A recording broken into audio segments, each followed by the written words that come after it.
Hi friends, இன்றைய ஆரோக்கியமான பதிவில் நம்ம உடலில் உள்ள அதிகப்படியான கொழுப்பை கரைக்கக்கூடிய உணவுகளை பற்றி நம்ம பார்க்க போகிறோம் ஃப்ரெண்ட்ஸ்.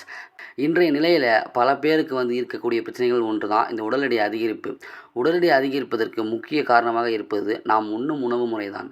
இன்றைய காலகட்டத்தில் நாம் கொழுப்பு நிறைந்த துரித உணவுகளை உண்பதால் தான் உடல் எடை அதிகரிக்கிறது. அதே போல் நாம் உண்ணும் உணவுகளாலேயே நம்முடைய உடலில் இருக்கும் கொழுப்புகளை நம்மளால் கரைக்க முடியும். அப்படிப்பட்ட உணவுகளை பற்றி ஃப்ரெண்ட்ஸ் நம்ம இந்த பதிவில் பார்க்க போகிறோம். வீடியோக்குள்ளே போகிறதுக்கு முன்னாடி நீங்களும் நம்ம சேனலை சப்ஸ்கிரைப் பண்ணலாம். சப்ஸ்கிரைப் பண்ணி சப்போர்ட் பண்ணுங்கள். இந்த வீடியோ பிடிச்ச வீடியோக்கு லைக்கை கொடுத்துட்டு இந்த பயனுள்ள தகவலை உங்கள் ஃப்ரெண்ட்ஸுக்கு ஷேர் பண்ணி விட்டுருங்க. ஓகே ஃப்ரெண்ட்ஸ், வாங்க வீடியோக்குள்ளே போகலாம். கொழுப்பை கரைக்கக்கூடிய உணவுகளில் இந்த கத்திரிக்காயை நீங்கள் உணவில் எடுத்துக்கலாம். கத்திரிக்காயில் கலோரிகள் குறைவாக இருக்கிறது. அது மட்டும் இல்லாமல் இதில் நார் சத்து அதிகம் இருப்பதால் இது உடலில் இருக்கும் அதிகப்படியான கொழுப்புகளை கரைக்க உதவுகிறது. நெக்ஸ்ட்டு பார்த்திங்கன்னா, வெங்காயத்தை உங்கள் உணவில் கொழுப்புகளை கரைக்க நீங்கள் எடுத்துக்கலாம். வெங்காயத்தில் கியூர்சிட்டின் எனும் ஃப்ளவனாய்டுகள் அதிகம் இருக்கிறது. அதனால் இது இரத்த குழாய்களில் தங்கியுள்ள தேவையற்ற கொழுப்பை கரைக்கும் தன்மை கொண்டுள்ளது. எனவே வெங்காயத்தை தினமும் உணவில் சேர்த்து சாப்பிட்டு வந்தால் கொழுப்புகள் கரைவதோடு இதய ஆரோக்கியத்தையும் மேம்படுத்துகிறது. நெக்ஸ்ட்டு பார்த்திங்கன்னா, பூண்டை உங்கள் உணவில் எடுத்துக்கலாம். இதில் அல்லிசின் என்ற பொருள் அதிகம் இருப்பதால் உடலில் தங்கி இருக்கும் கொழுப்புகளை கரைத்து உடல் எடையை குறைக்க உதவுகிறது.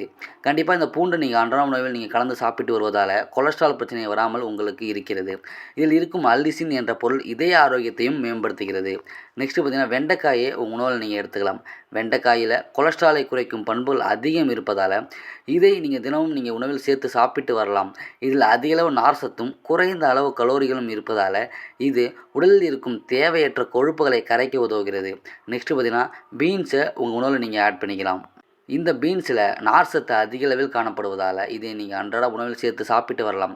பீன்ஸில் கொழுப்புகளை கரைக்கும் பண்புகள் அதிகம் இருப்பதால் இதை தண்ணீரில் வேக வைத்து அந்த நீரை நீங்கள் வடிகட்டி குடித்து வந்தால் உடல் எடையை உங்களால் குறைக்க முடியும் ஃப்ரெண்ட்ஸ்.